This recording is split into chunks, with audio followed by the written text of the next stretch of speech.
Baik, Assalamualaikum warahmatullahi wabarakatuh. Puji syukur kehadirat Allah Subhanahu wa Ta'ala, karena atas izinnya kita dapat berkumpul bersama-sama di tempat ini dalam rangka ini, yaitu merupakan tugas saya sebagai calon guru penggerak angkatan 8, yaitu menyebarkan pemahaman dan pengalaman penerapan budaya positif. Salawat dan salam selalu tercurah kepada junjungan kita Nabi besar Muhammad SAW beserta kerabat, sahabat beliau hingga akhir zaman. Baik, Pak.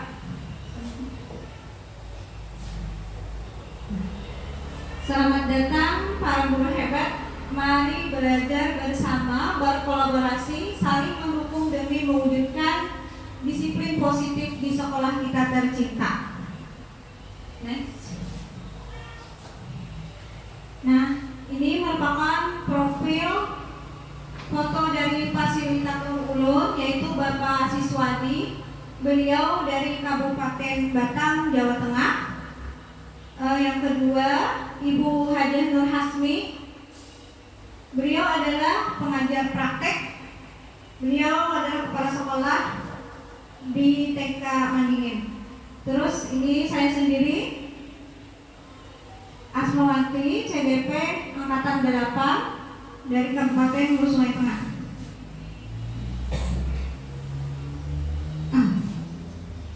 Nah, sekarang di sini saya mau bertanya, apakah Bapak Ibu setuju dengan pernyataan ini? Hukuman dapat mendisiplinkan anak. Terus, pemberian hukuman dengan hal positif seperti membaca atau membersihkan halaman sekolah dapat meningkatkan disiplin anak. Yang ketiga, memberi penghargaan dapat meningkatkan motivasi belajar anak. Apakah Bapak Ibu setuju dengan kalimat ini? Setuju. Nanti kita lihat jawabannya. Nah, menurut Ki Hajar Dewantara mengemukakan bahwa pendidikan bertujuan untuk memberi tuntunan pada siswa agar mereka mencapai kebahagiaan dan bertumbuh menjadi individu yang berkarakter, mandiri, dan sesuai dengan kodrat tumbuh kembangnya sebagai seorang anak. Perubahan paradigma. Nah, sekarang Bapak dan Ibu ulun minta ambil secari kertas, terus tuliskan benda atau sesuatu yang sangat berharga untuk Bapak Ibu. Bisa? Ya,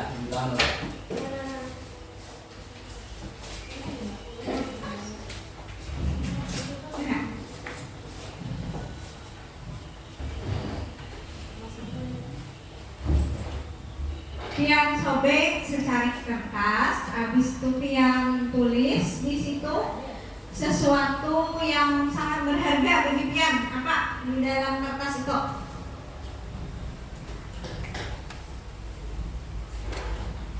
Benda apa? Pokoknya terserah, yang bagi pian itu sangat berharga bagi pian. Pian tulis di kertas.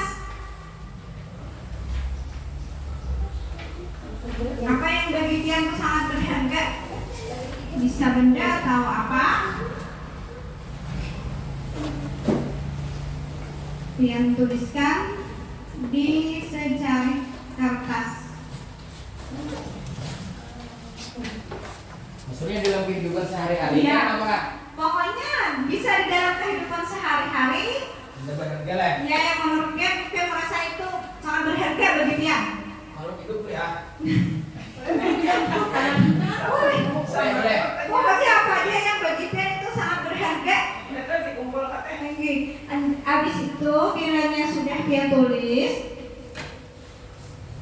pian udah tekan di tangan pian genggam, pian genggam yang pian genggam itu adalah benda yang sangat berharga bagi pian. Ini pian berpasangan. Berdua kan? Lupa.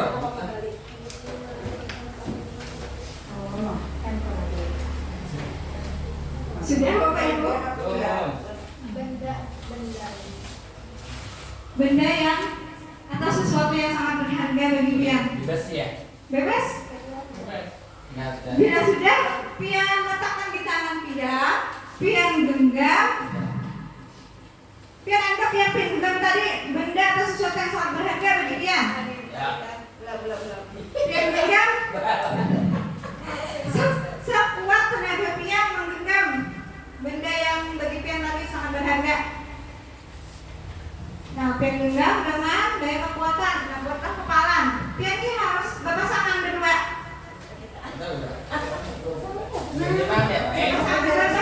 Berpasangan. Beda, dia berdua ya, apa? Ya, itu bergantian sekalian. Misalnya Ibu Ayu ingin membuka kepalan Ibu Halimah. Nah, Ibu Ayu tuh membukanya membujuk, mengancam, menghardik, merayu, menyuap apa saja agar dapat membuka kepala Ibu Halimah. Misalnya Pak Rene ingin membuka kepala Ibu Halimah. Nah, Ibu Caranya dengan apa? Maksudnya pokoknya dia ini supaya terbuka bisa merayu pian mandiri Ibu supaya membuka Ibu Nina. Bisa mengancam, bisa menghardik, bisa menyuap apa saja untuk membuka kepala tangan Ibu.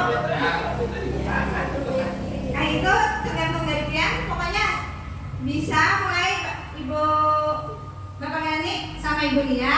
Bapak Gani dulu merayu. Iya, tahu dia. Mulai bisa. Pokoknya Ibu merayu apa saja.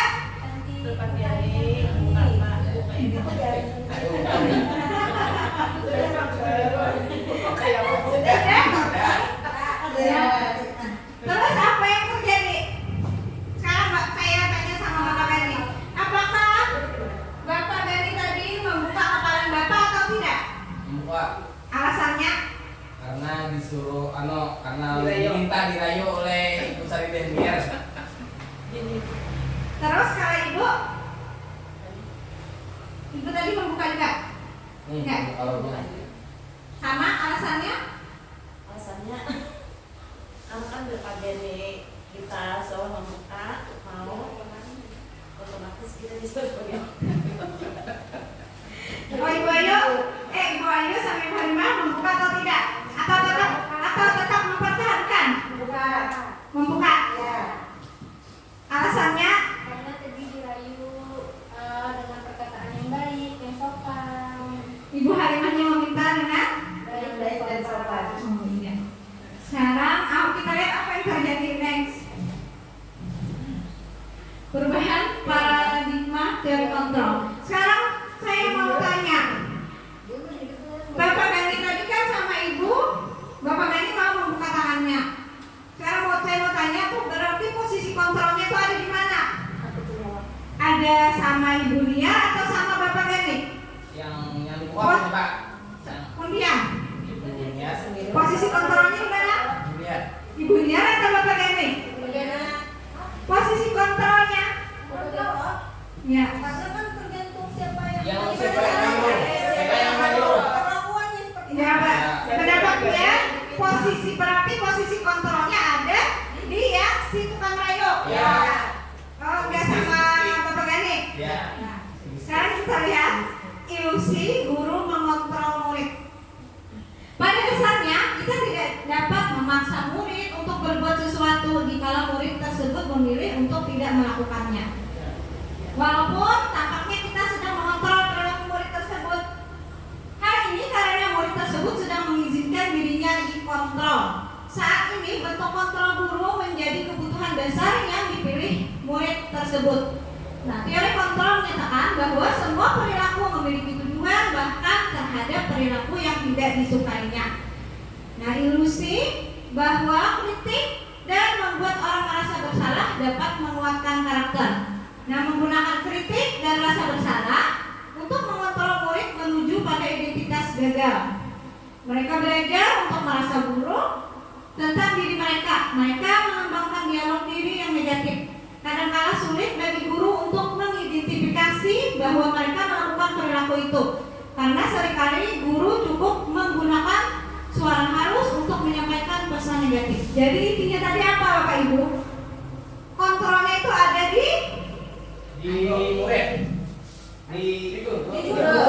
di guru atau di murid? guru. Intinya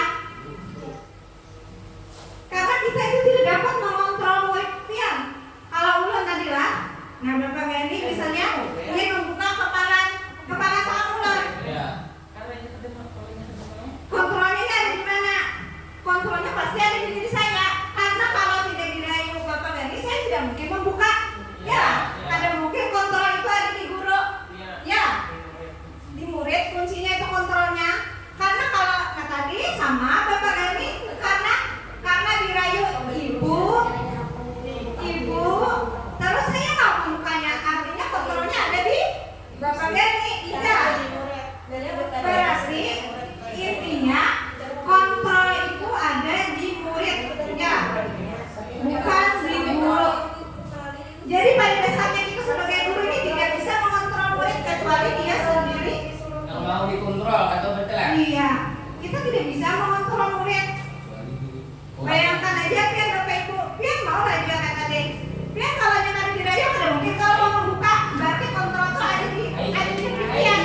Oh, ini terserah aku mau buka atau tidak.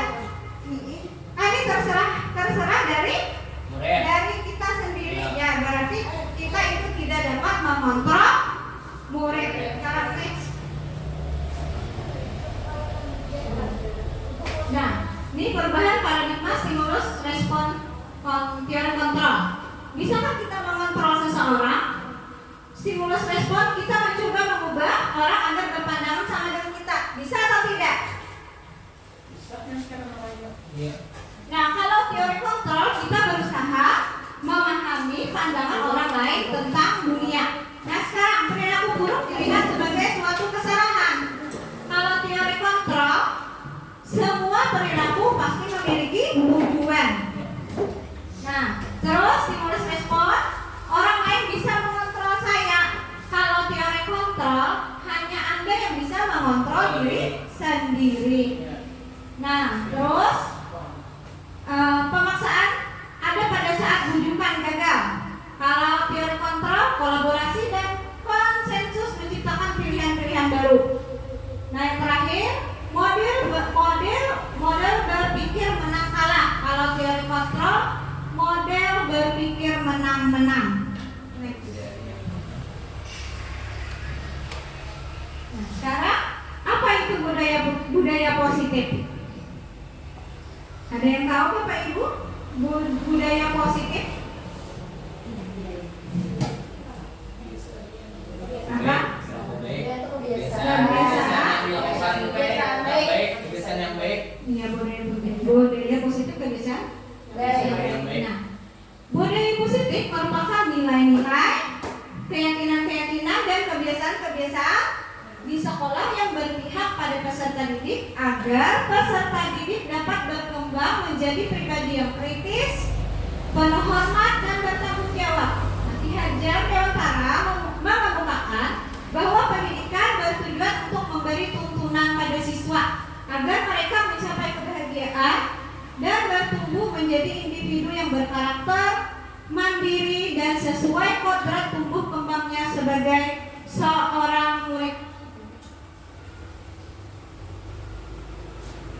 Nah, kita lanjut ke konsep utama budaya positif.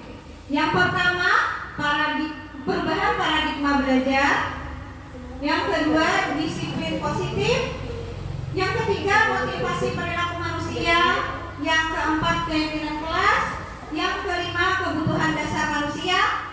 Yang keenam, posisi kontrol. Dan yang terakhir, segitiga restitusi. Nah, apa itu pembelajaran dengan paradigma baru? Pembelajaran paradigma baru dirancang berdasarkan prinsip pembelajaran yang terdiferensiasi, sehingga setiap siswa belajar sesuai dengan kebutuhan dari tahap perkembangannya untuk mewujudkan profil pelajar Pancasila. Profil pelajar Pancasilanya semua ada 6. Apa-apa Bapak? Beriman dan bertakwa kepada Iya. Tuhan Yang Maha Esa dan berakhlak mulia. Terus? Berkebinekaan global. Iya. Oh ya. Kreatif. Iya. Benar, kritis dan mandiri. Mandiri, bernalar kritis dan kreatif. Nah ini dari tujuan pendidikan kita. Jelas. Sekarang, apa makna disiplin? Apa yang terlintas di pikiran Anda ketika mendengar kata disiplin? Nah, apa makna disiplin bagi dia? Disiplin patuh. Melakukan sesuatu dengan penuh tanggung jawab. Terus, disiplin dan hukumannya apakah artinya sama atau berbeda? Beda. Mengapa? Kalau hukuman itu mempunis kurang. Kalaunya disiplin, Ketaatan. disiplin Disiplin itu ketaatan kita. Kalau ketaatan peraturan. apa? Perubahan perilaku baik diri murid. Next. Nah, disiplin positif. Dalam budaya kita, kata disiplin itu dimaknai sesuatu yang dilakukan seseorang pada orang lain untuk mendapatkan kepatuhan. Ya, dari ibu tadi kepatuhan, kita cenderung menghubungkan kata disiplin dengan ketidaknyamanan. Terus, sebagai pendidik, tujuan kita adalah menciptakan anak-anak yang memiliki disiplin diri sehingga mereka bisa berperilaku dengan mengacu pada nilai-nilai kebajikan universal dan memiliki motivasi intrinsik bukan ekstrinsik. Nah, disiplin positif merupakan salah satu cara penerapan yang bertujuan untuk menumbuhkan kesadaran serta memberdayakan anak untuk melakukan sesuatu tanpa sogokan, ancaman maupun hukuman. Nah, jadi ini yang akan kita bahas, disiplin positif tanpa sogokan, ancaman maupun hukuman.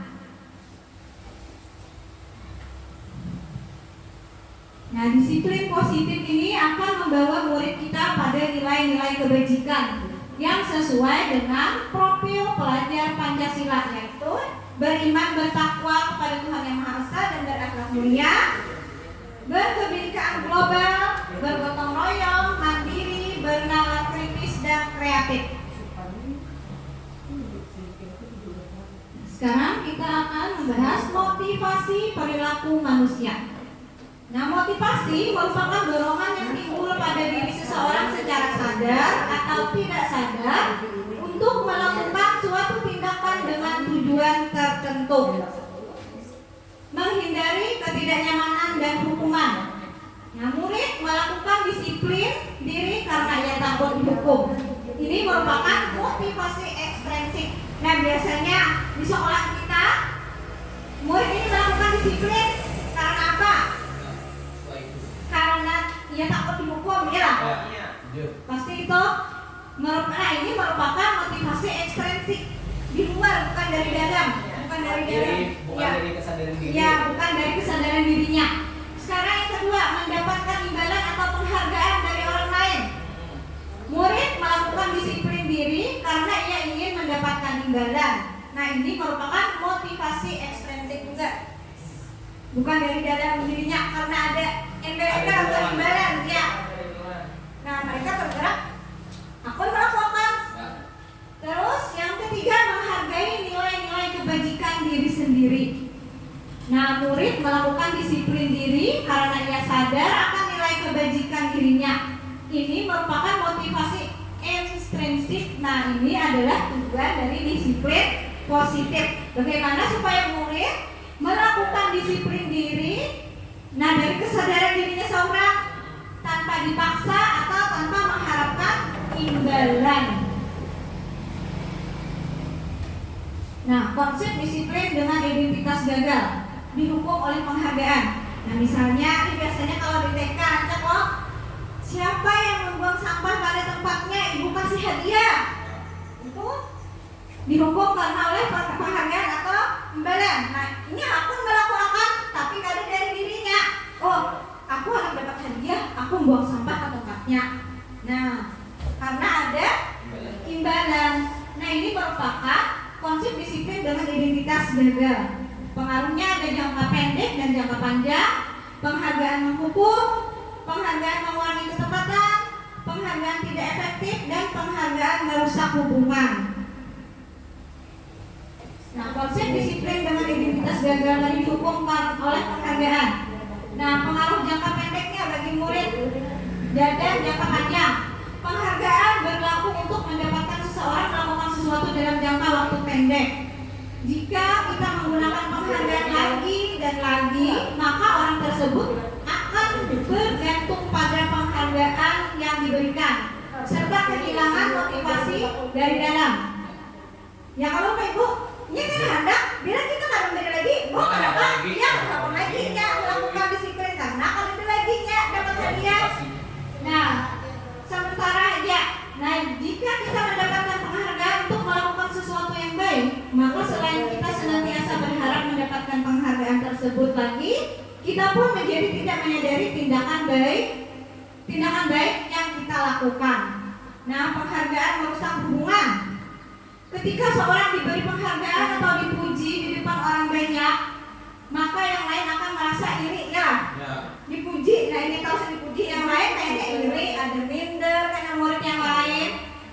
Dan sebagian dari mereka tidak menyukai orang diberikan penghargaan tersebut. Nah, jika seorang guru sering memberikan penghargaan kepada murid-muridnya, besar kemungkinan murid-muridnya termotivasi hanya untuk menyenangkan gurunya. Mereka tidak akan bersikap jujur kepada guru tersebut. Nah, penghargaan menciptakan persaingan di dalam kelas. Itulah Bapak Ibu, bersaingnya. Dan persaingan menciptakan kecemasan. Terus mereka yang percaya bahwa mereka tidak memiliki kesempatan untuk mendapatkan penghargaan akan berhenti mencoba. Karena kakinya kayak patah semangat kalau aku kan sudah jadi apa jadinya. Nah, next Bapak. Nah, konsep disiplin dengan identitas gagal dan identitas sukses. Nah, hukuman tadi. Hukuman ini termasuk identitas gagal. Berarti Bapak, murid atau anak belajar menyembunyikan kesalahan karena dari hukuman tadi. Nah, kalau identitas sukses itu konsekuensi murid anak belajar taat peraturan. Nah, restitusi murid atau anak belajar memecahkan masalah. Nah, kalau hukuman tadi mencoba mengontrol anak dengan penguatan negatif, membayar impas kesalahan. Nah, terus dampaknya pada murid tuh bisa marah karena dihukum, merasa bersalah, terus ada rendah diri dan bisa mengasingkan diri karena hukuman. Nah, terus tiba-tiba tidak diharapkan atau sangat melukai. Nah, sakit hatinya. Tapi kalau ucap ya karena kita hukum atau merasa dipermalukan. Nah, kalau konsekuensinya mencoba mengontrol anak dengan penguatan positif, kehilangan hak, waktu jeda, seorang diri, penahanan sudah diketahui dan masuk akal.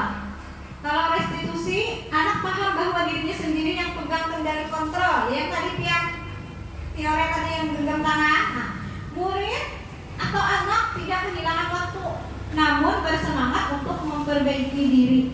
Nah, berpegang untuk mengadakan restitusi. Next. Nah, sekarang ini tindakan dari guru. Mencatat 100 kali di dalam buku kalimat, saya tidak akan terlambat lagi karena terlambat ke sekolah. Ini termasuk hukuman atau konsekuensi? Mencatat 100 kali dalam buku kalimat, saya tidak akan terlambat lagi karena terlambat ke sekolah. Ini anak ini terlambat ke sekolah terus dia suruh mencatat 100 kalimat, saya tidak akan terlambat lagi. Ini termasuk hukuman atau konsekuensi menurut Bapak Ibu? Supaya konsekuen dengan itu, dengan Kalau terlambat kan tapi itu kan Itu hukumnya kan ngomong baca apa? Kebanyakan tuh nang 100 kali. Mau komen? Minta tangan. Ini biasa kita lakukan ya. Ya, Kalau hanya terlambat atau apa, oh catat ini tetap. 100 kali di buku tulis sekian. Bila ada untung ada boleh istirahat. Ini biasa kita lakukan ya. Nah, jadi mencatat 100 kali di dalam buku kalimat saya tidak akan terlambat lagi karena terlambat ke sekolah. Ini termasuk apa tadi? Menurut Bapak Ibu, hukuman atau konsekuensi? Ada yang konsekuensi, ada yang hukuman. Membimbangkan. Ya, terus yang kedua, Lani mengelilingi lapangan basket. Nah, hukuman lah, hukuman. Tadi ke sekolah ya, ini hukuman.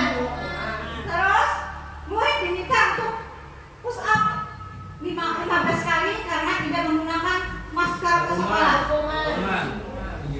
Terus menggantikan kertas tugas teman yang telah dicoret-coret. Ini konsekuensi atau ya. Membersihkan tumpahan air di meja tulis karena tersenggol pada saat belajar.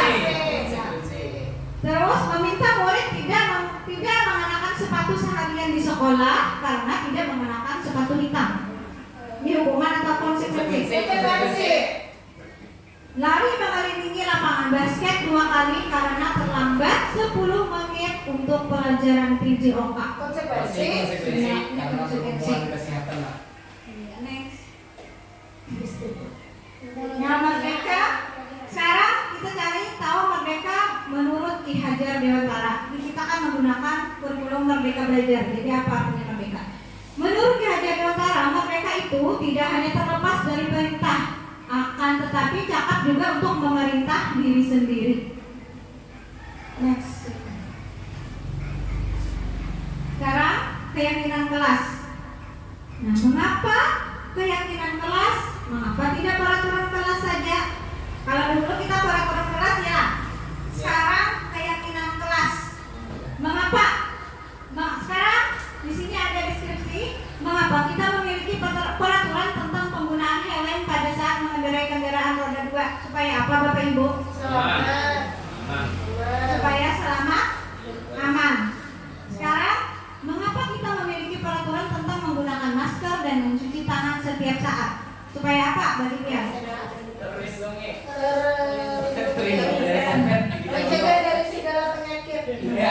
Sama itu artinya untuk keselamatan dan kesehatan. Kebaikan. Terus, mengapa kita memiliki peraturan untuk datang tepat waktu saat pelatihan? Supaya apa ini? Apa? Mengapa kita memiliki peraturan untuk datang tepat waktu pada saat pelatihan? Supaya apa? Tanggung jawab, bisa juga misalnya kan? Ya. Nah, jadi di balik deskripsi ini ada nilai-nilai kebajikan atau keyakinan yang kita tuju. Misalnya tadi kita pakai helm, tujuan kita yakin dalam hati kalau supaya aku selamat. Nah, aku memakai masker, yakin dalam hati supaya aku selamat dan sehat. Nah, itulah kenapa keyakinan kelas tadi bukan peraturan kelas. Nah, tujuannya untuk menggerakkan seseorang daripada serangkaian peraturan-peraturan. Nah, kegiatan membuat keyakinan kelas. Yang berulang, yang pertama berdiskusi tentang peraturan. Dari peraturan dulu kita berdiskusi. Terus yang kedua merumuskan peraturan menjadi keyakinan. Biasanya kalau peraturan itu kalimatnya harus datang tepat waktu, itu kan peraturan. Harus memakai kalau seragam misalnya lengkap dengan atributnya pada hari Senin, itu kan peraturan, kalimat peraturan. Nah, dari peraturan itu karena kita ubah kalimatnya menjadi keyakinan. Tapi kita ini bersama-sama dengan murid mengolah keyakinan, jangan kita seorang aja mengolah. Nah, terus yang ketiga setelah merumuskan peraturan menjadi keyakinan dalam bentuk kalimat positif, misalnya harus datang tepat waktu. Kalau kalimat positifnya itu bisa apa? Jangan ada kata perintah, harus. Kalimatnya kita ubah. Biasanya kalau kita ajak ulang mempraktekkan seorang lah di kelas 1 tuh mulai keyakinan apa-apa disambetinya jamnya ada bawa makan kada boleh di saat jam pelajaran ya. Terus kada boleh makan lagi. Itu kan masih ada kalimat negatifnya, kada boleh. Adanya lah. Nah, jadi kalau kita mau membuat keyakinan, kita harus ubah dulu kalimatnya menjadi kalimat positif. Nah, misalnya tadi harus datang tepat waktu itu kan kalimat negatif. Kalau kita ubah selalu datang tepat waktu atau hadir tepat waktu. Terus jamnya kada boleh bawa makan di saat jam pelajaran. Nah, itu kalimat positifnya dapat kita ubah apa? Misalnya dia makan saat jam istirahat. Jangan ada kata negatif. Iya. Jangan ada kata larangan. Iya, larangan. Misalnya buanglah sampah ke tempatnya itu masih peraturan. Kalau keyakinan apa? Setelah makan buang sampah. Apa? Jangan ada kata larangan atau suruhan. Kita ubah. Nah, kata-katanya itu. Nah, setelah kita diskusi tadi kan anak nih menyambati ini bukan dari seorang. Nah, anak mau ulas. Kada dari kita, punya seorang, lawan-lawannya menyambati kita catat, terus kita ubah dalam kalimat positif menjadi keyakinan. Nah, sudah kita ubah ke kalimat positif. Nah, sekarang ini kegiatannya kalau punya ular menempelkan keyakinan di kelas. Nah, ini tulis orang tadi, Bu. Nah, ditempelkannya di tempat yang supaya mudah dilihat sampai dataan. Nah, setelah ditempelkan, ini tahu kan? Oh, ini yang diulahnya perkawanan kebarataan. Nah, terus penandatanganan karena Inja masih halus, jadi kita masih halus kan bisa tanda tangan. Jadi ulah menyuruh jempol. Cap jempol. Ya, cap jempol. Terus ditulis namanya di bawah. Nah, ini kegiatan membuat keyakinan kelas ampun ulun. Next. Nah, ini keyakinan kelasnya hadir tepat waktu, terus berpakaian rapi dan sesuai setiap hari. Pembiasaan 5S.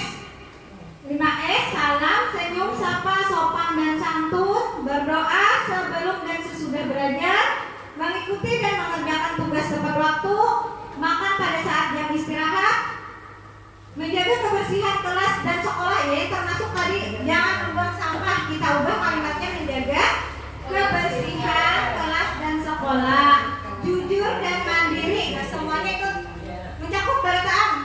Nilainya meminjam pensil kawan tuh harus berbeda. Jadinya itu artinya masuk di dalam jujur dan mandiri. Saling menghormati, menyayangi dan bekerja sama. Nah, ini masuknya tadi dia kada boleh bakal lagi. Kita ubah kalimatnya menjadi kalimat positif. Dia saling menghormati, menyayangi dan bekerja sama. Nah, bagaimana pembentukan keyakinan kelas? Yang pertama lebih abstrak dari peraturan. Yang kalimatnya tadi jangan ada larangan atau perintah. Terus berupa pernyataan universal. Dibuatnya dalam bentuk kalimat positif, sedikit saja agar mudah diingat, sesuai dengan kondisi kelas. Kita menyesuaikan. Ini misalnya kalau kelas rendah, kita sesuaikan dengan kelas tinggi, itu pasti beda agar mudah diterapkan. Terus semua warga sekolah dilibatkan saat membuat bacaan. Dia disuruh menulis dampak hakikatnya. Iya, guru ini hanya memfasilitasi. Nah, contoh kalimat positif keyakinan kelas tadi. Kalau peraturan selalu kembalikan buku ke tempatnya. Kalau keyakinan kelas tuh tanggung jawab. Kalau peraturan dilarang mengganggu orang lain. Kalau keyakinan kelas tuh kalimatnya menghormati orang lain. Nah, terus hadir di sekolah 15 menit sebelum pembelajaran dimulai. Kalau keyakinan kelas, kalimatnya menghormati orang lain dan berkomitmen. Peraturan dilarang melakukan kekerasan. Kalau keyakinan kelas, kalimatnya keselamatan, menghormati orang lain. Nah, ini termasuk yang ajak berkelahi ya. Kalau kita ulah ini keyakinan kelasnya. Kalau peraturan dilarang melakukan kekerasan. Kalau keyakinan kelas, kalimatnya keselamatan dan menghormati orang lain. Terus dilarang menggunakan narkoba. Ini kesehatan. bergantian atau menunggu giliran. Terus kalau keyakinan kelas menghormati orang lain dan bersabar. Gunakan masker. Nah, keyakinan kelas ini kalimatnya kesehatan dan keselamatan. Kalau peraturan ini jangan berlari di kelas atau koridor. Nah, kalimat untuk keyakinan kelasnya keselamatan dan keamanan. Nah, sekarang kita akan membahas kebutuhan dasar manusia. Ini semuanya pastilah karena manusia pasti memiliki kebutuhan dasar. Nah, yang pertama kebutuhan dasar manusia itu ada bertahan hidup, ya. Kita semua tuh pasti ingin bertahan hidup. Yang kedua, kasih sayang dan rasa diterima. Nah, ingin dikasih sayangi dan ingin diterima. Yang ketiga, penguasaan. Yang keempat, kebebasan. Dan yang kelima, kesenangan. Nah, sama juga lah murid kita pastinya memiliki kebutuhan dasar. Nah, sekarang ibu guru bilang, aku tidak boleh bersenandung sewaktu mengerjakan tugas. Jadi kita bersiul ya, atau menyanyi. Katanya kelas harus tenang, tidak ada suara. Padahal kan aku suka dan senang menyanyi. Ini kebutuhan dasar anaknya apa? Kebutuhan dasar anaknya ini.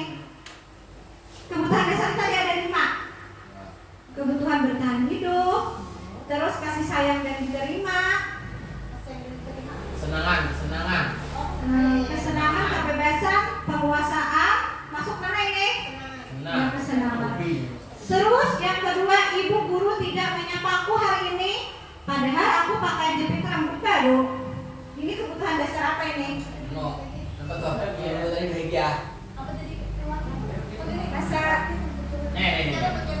Nah, ini kebutuhan dasarnya. Kasih sayang. Kasih sayang. Kasih sayang merasa diterima tadi. Bersapa tuh. Iya, ini anak minta sapa. Ini biasanya anak-anak di kelas rendah ini Ya, kayak gitu. Nah, terus aku bosan masa belajarnya cuma gitu aja, dengerin ibu guru aja. Nah, ini kebutuhannya apa yang diperlukannya nih? Kebebasan. Apa? Kebebasan. Aku bosan masa belajarnya cuma gitu-gitu aja, dengerin ibu guru aja. Ini kebutuhan, berarti kebutuhan dasar yang diperlukannya ini kebutuhan apa? Ini nih karena ketujuh ya lah. Ibunya tuh aja itu aja artinya. Iya. Nah, jadi kebutuhan dasarnya yang diperlukannya apa? Yang diperlukannya Kesenangan. iya, kesenangan. Ini anak berubah ya, kalau belajarnya jangan itu aja, misalnya dengan video atau apa. Nah, terus aku sebel gambarku tidak rapi, malah ibu guru nunjukin ke teman-temanku di depan kelas. Ini kebutuhannya apa?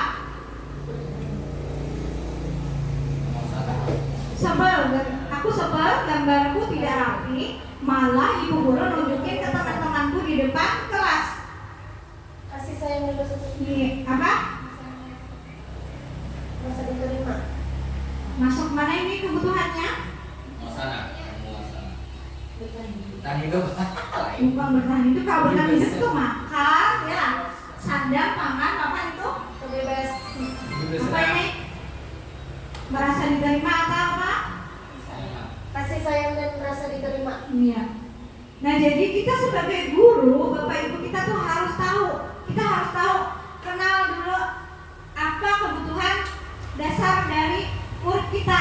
Nah, jangan kita biasanya kalau anak melakukan kesalahan kita merasa menyalahkan inya harus dulu ya.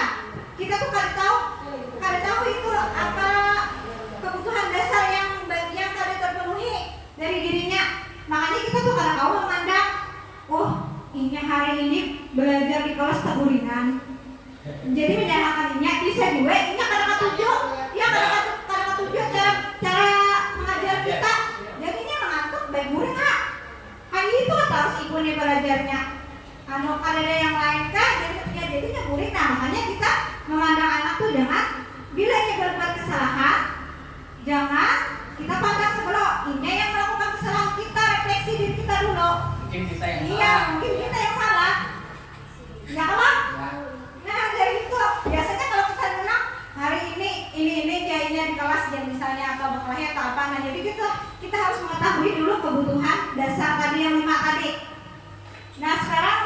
posisi kontrol.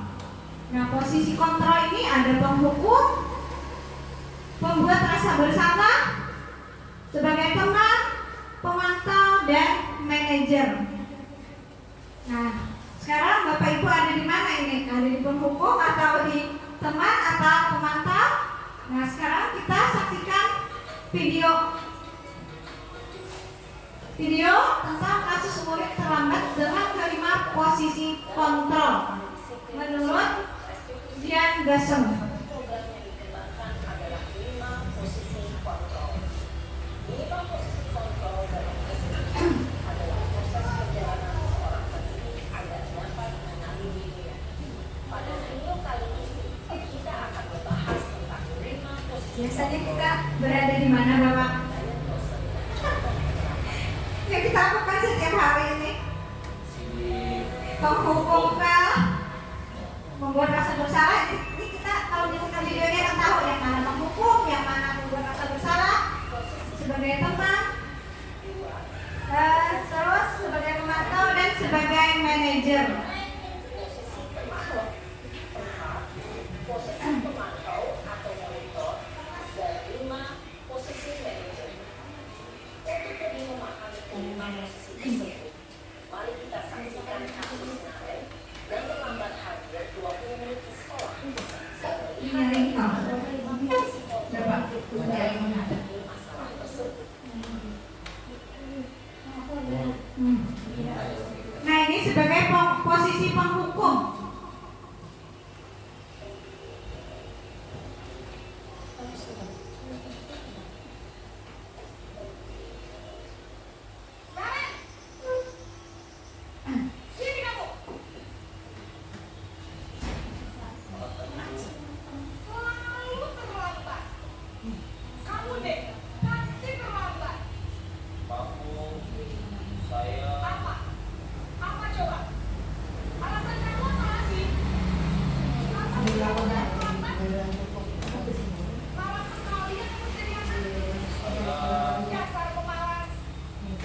Siapa yang sering melakukan?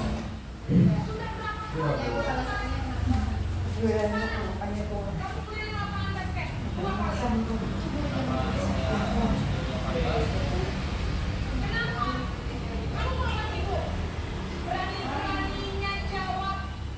Sudah terlambat, masih berani jawab pula.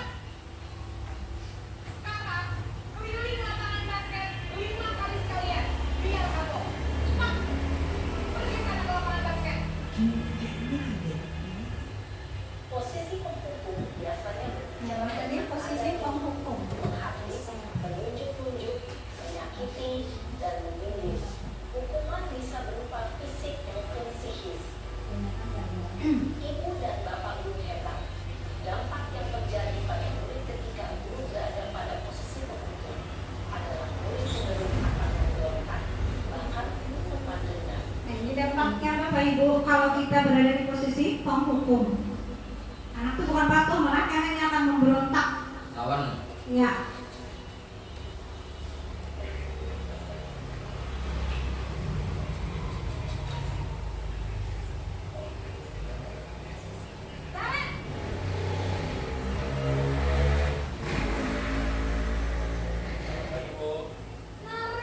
Naren, kamu kenapa terlambat lagi, nak?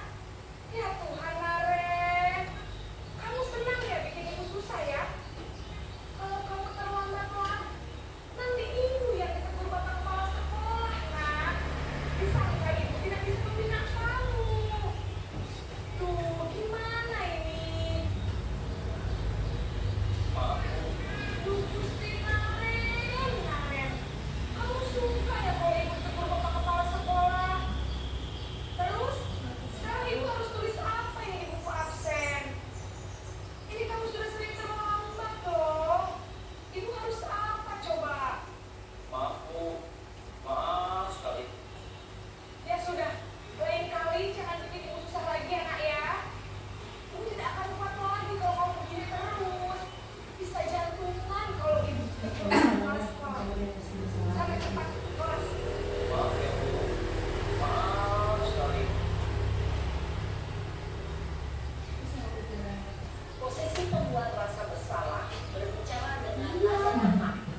tentang posisi merasa bersalah bagi murid kita. dan ia akan menyimpan emosi negatif tersebut di dalam dirinya. Nah, sekarang posisi teman. Guru sebagai teman.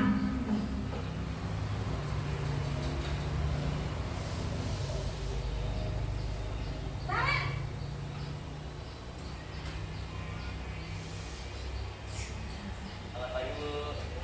Wah, sudah jam berapa ini, Nak? Terlambat lagi ya, saya. Iya, Bu. Habis guru saya lupa bawa makan saya, Bu.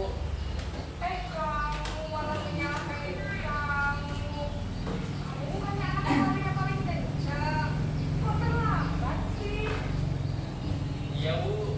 Saya memang terlambat banget tadi. Jadi, biarpun saya lari kencang, tetap gak kekejar, Bu. Ya sudah sana. Nanti lain kali larinya lebih kencang lagi ya. Biar gak terlambat lagi. Bikin seru ibu. Demi ibu. Bisa kan? Bisa lah, Bu. Ya sudah sana masuk kelas. Ibu beresin urusan absen kamu. Kamu ini ada-ada saja. Dalam posisi teman, guru berbicara dengan nada suara ramah, akrab, cenderung bersenda gurau untuk menjaga suasana tetap santai. Murid akan merasa senang, aman, dan akrab dengan guru.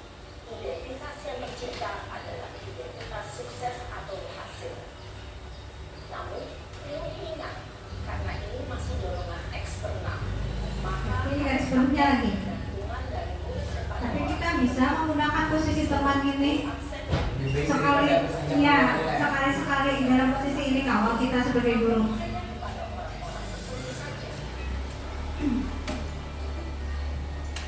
Sebagai posisi pemantau atau monitor.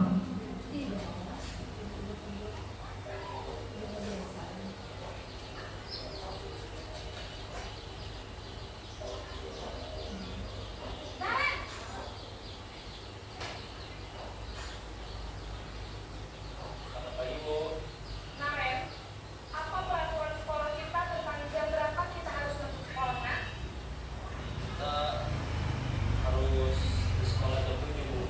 Iya betul, sekarang sudah jam 7. Kalian sudah tahu konsekuensinya jika terlambat hadir? Paham, Bu. Saya harus tinggal kelas pas jam istirahat selama 20 menit. Iya benar, konsekuensinya demikian. Jadi nanti jam 9.30 pas istirahat, kamu harus tinggal di kelas, kerjakan tugas tambahan untuk ketinggalan kamu, ya? Baik, Bu. posisi pemantau mengandalkan perhitungan atau data untuk mengontrol murid. Guru mengarahkan murid berdasarkan peraturan dan konsekuensi. Seorang pemantau menunjukkan bahasa tubuh dan ekspresi wajah yang datar dan cenderung formal.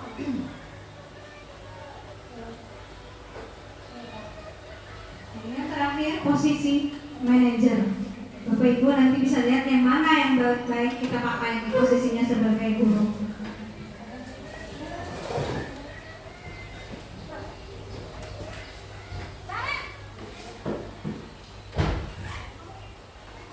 Selamat pagi, Bu. Selamat pagi, Naren. Maaf, Bu. Saya terlambat. Ya, sekolah masuknya jam 7, sekarang sudah jam 7.20. Jadi sekarang bagaimana ini, Naren? Maaf, Bu. Saya lupa setel alarm saya semalam. Baiklah, menurut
pagi dan akan diingatkan oleh kakak dan bunda Naren?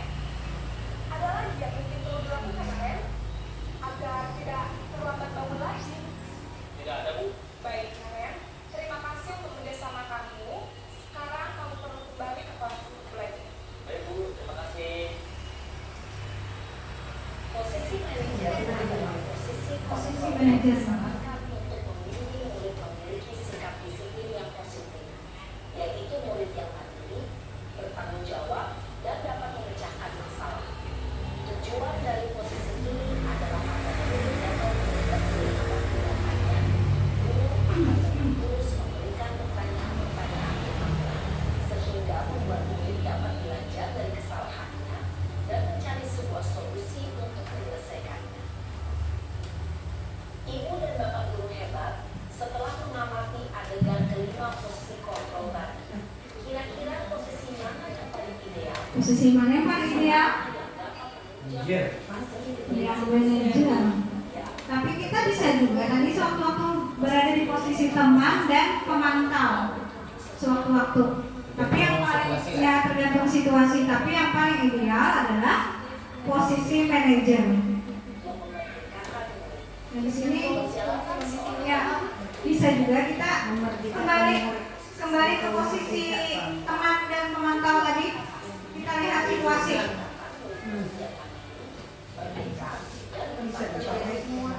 Semoga penggambaran 5 posisi kontrol yang telah diperlihatkan ini Kalau di posisi manajer tuh anak bisa menyelesaikan masalahnya sendiri.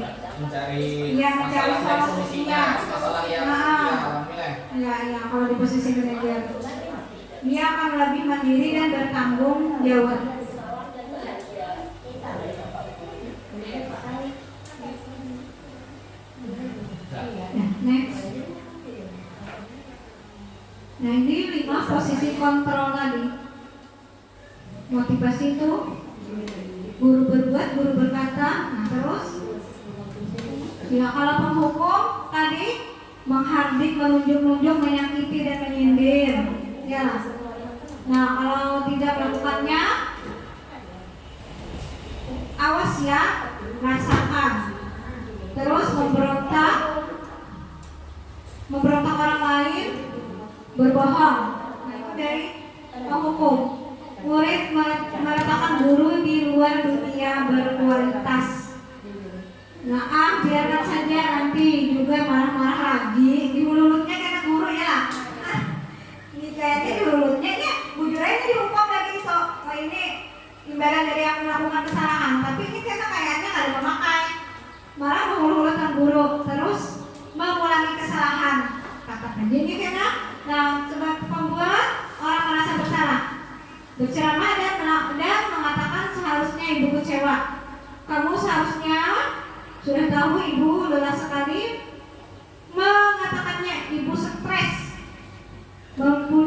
menyembunyikan, terus menyangkal dan berbohong. Murid meletakkan guru di dalam dunia berkualitas.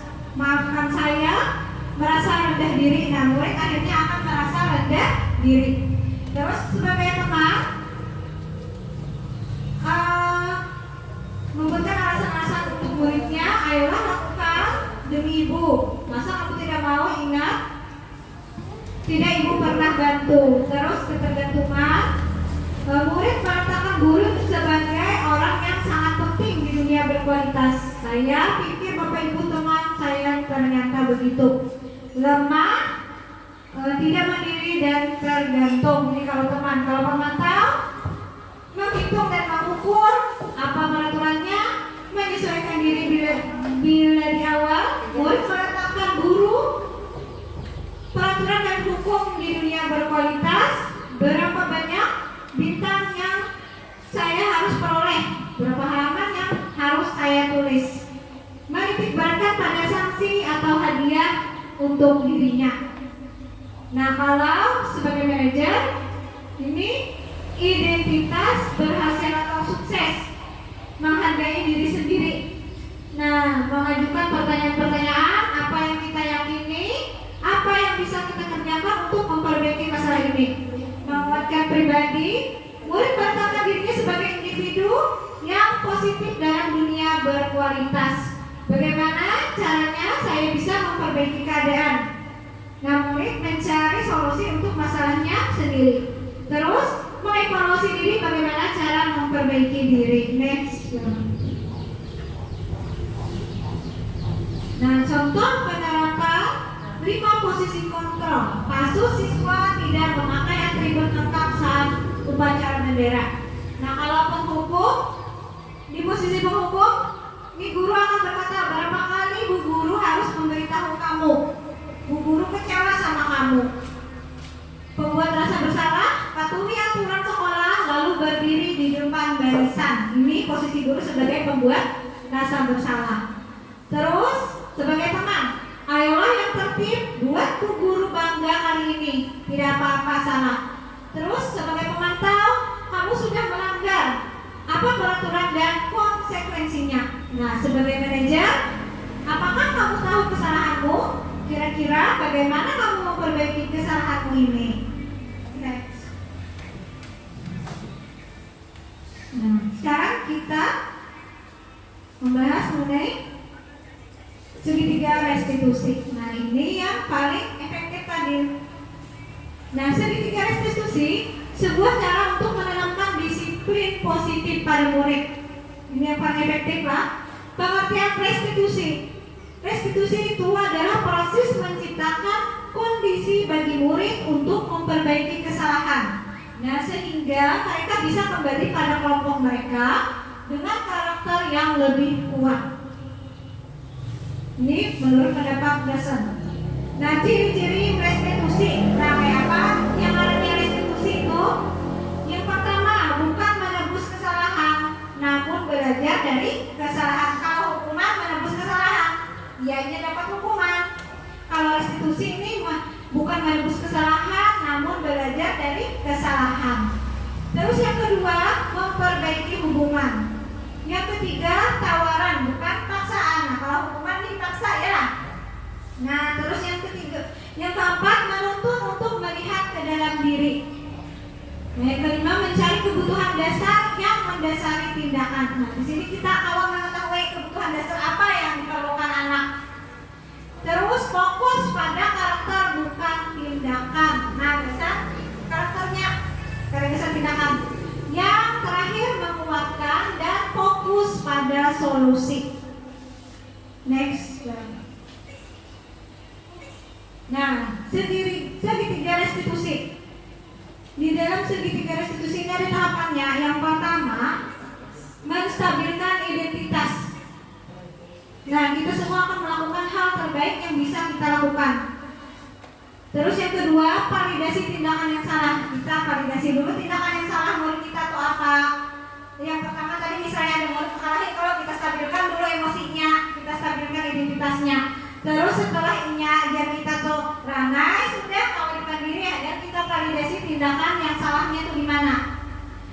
Nah, yang ketiga, menanyakan keyakinan. Nah, ini tadi gunanya kita maulah keyakinan kelas. Apabila ini dilanggar, kita tak gunakan keyakinan kelas apa yang sudah ini langgar. Kalau kita melakukan kan berdasarkan dari ini seorang yang melah keyakinan. Terus berapa? Nah, ini menurut skenario kasus mengambil barang orang lain tanpa izin.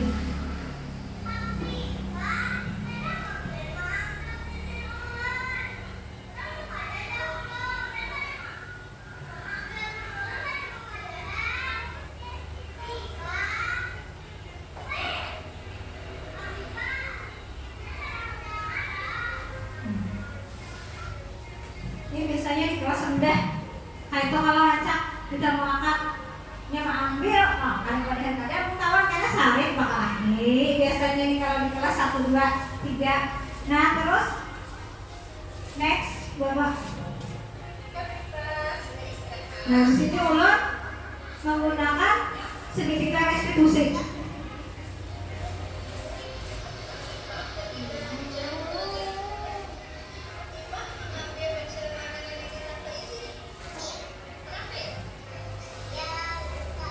Nah, di sini kita tak unik kan? Apa ini mengambil pensil kawan? Dia tuh, nah, mau validasi tindakan yang salah.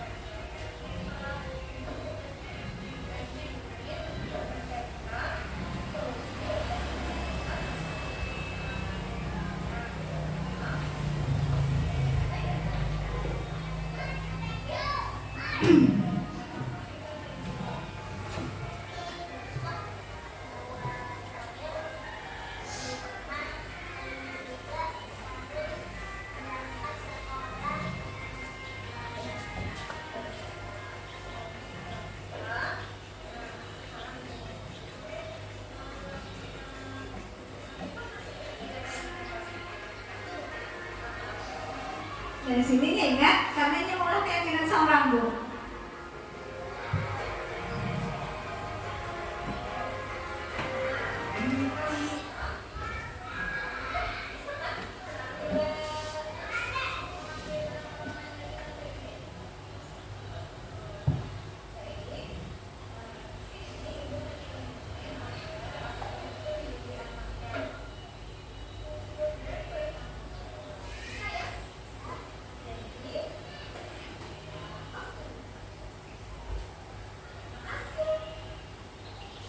Next. Ini kasus yang kedua, makan pada saat jam pelajaran.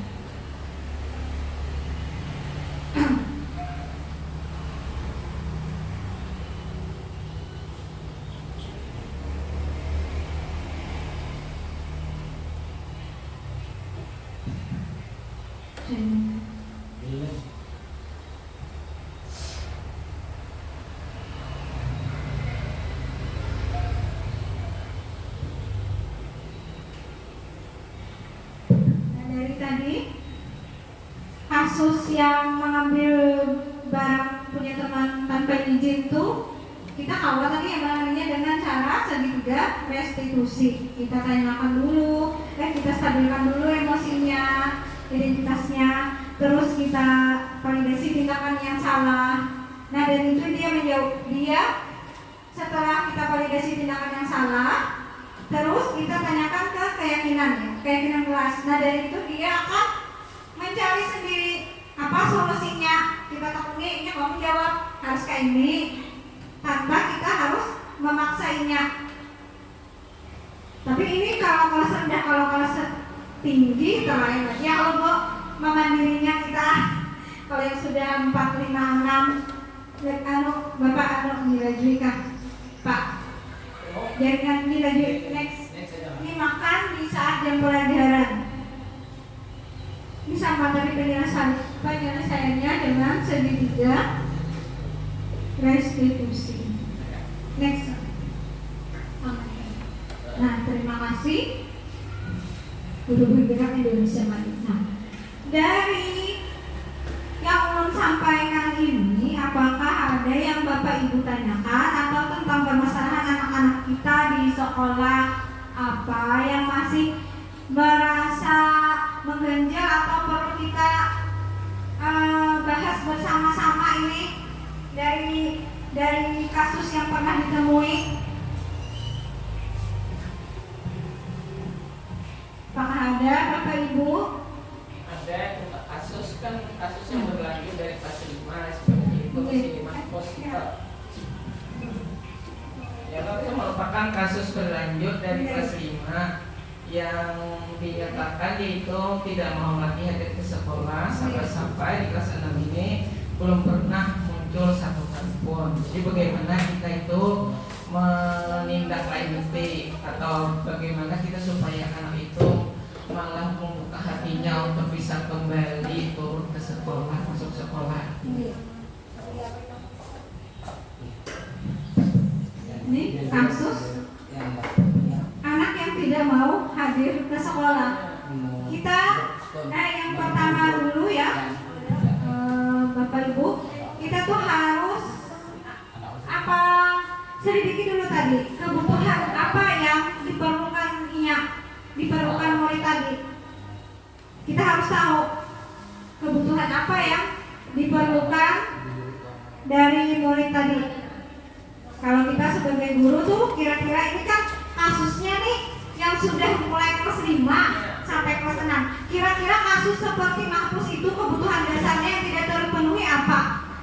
Apa ya Bapak Ibu dari Mahpus itu? Kita harus tahu dulu kebutuhan dasarnya itu. Kasus Mahpus ini kan kada mau turun lagi ke sekolah. Ya. Mungkin karena kehilangan kasih sayang. Ya, yang pertama berarti dia ini itu harus diberi perhatian lebih, ya.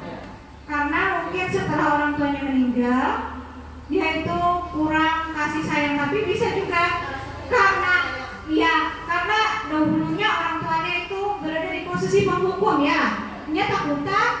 Nah, itulah efeknya Bapak Ibu dari kita melakukan hukuman terhadap anak, karena ini kita bisa menerapkannya tidak di sekolah saja, di rumah juga kita bisa menerapkan ini sama dengan anak kita. Nah, mungkin dia itu lagi dulunya karena abahnya itu sering menghukum, ya kan harus sekolah dipaksainya ada atas dari kemauannya sendiri, karena dari rasa takut hakun melakukan, ya. Nah, karena merasa takut, terancam, oleh abahnya kan nih, karena dari dirinya sendiri itu. Nah, itu yang pertama itu dari kesalahan dari yang orang tuanya. Mungkin karena memaksa awalnya lantaran takutan, itu kan termasuk masuk di hukuman, ya. Kalau di posisi penghukum orang tuanya, ya kalau ini berbuat salah, kalau ini ada sekolah disariki, ya. Nah, dipaksanya.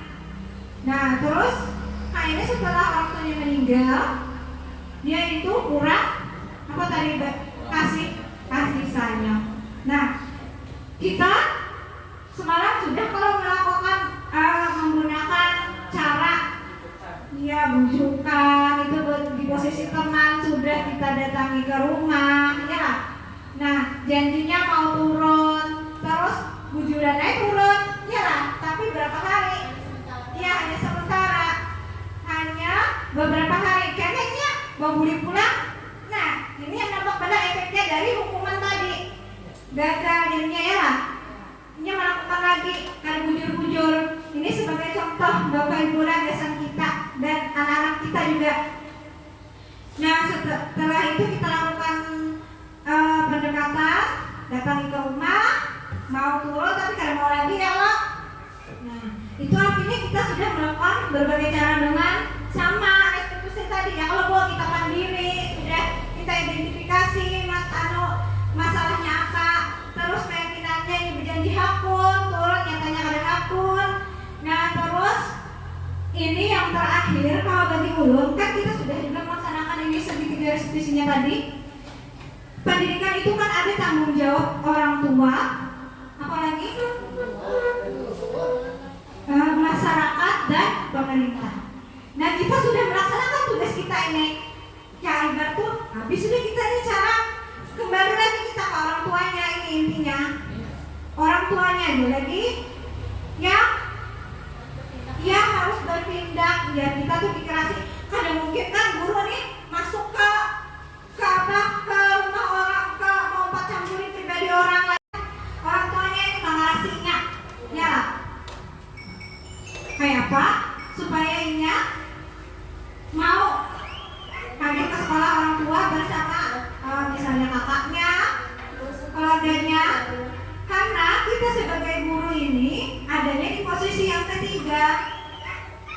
Karena pendidikan itu ada tanggung jawab orang tua, masyarakat, dan pemerintah.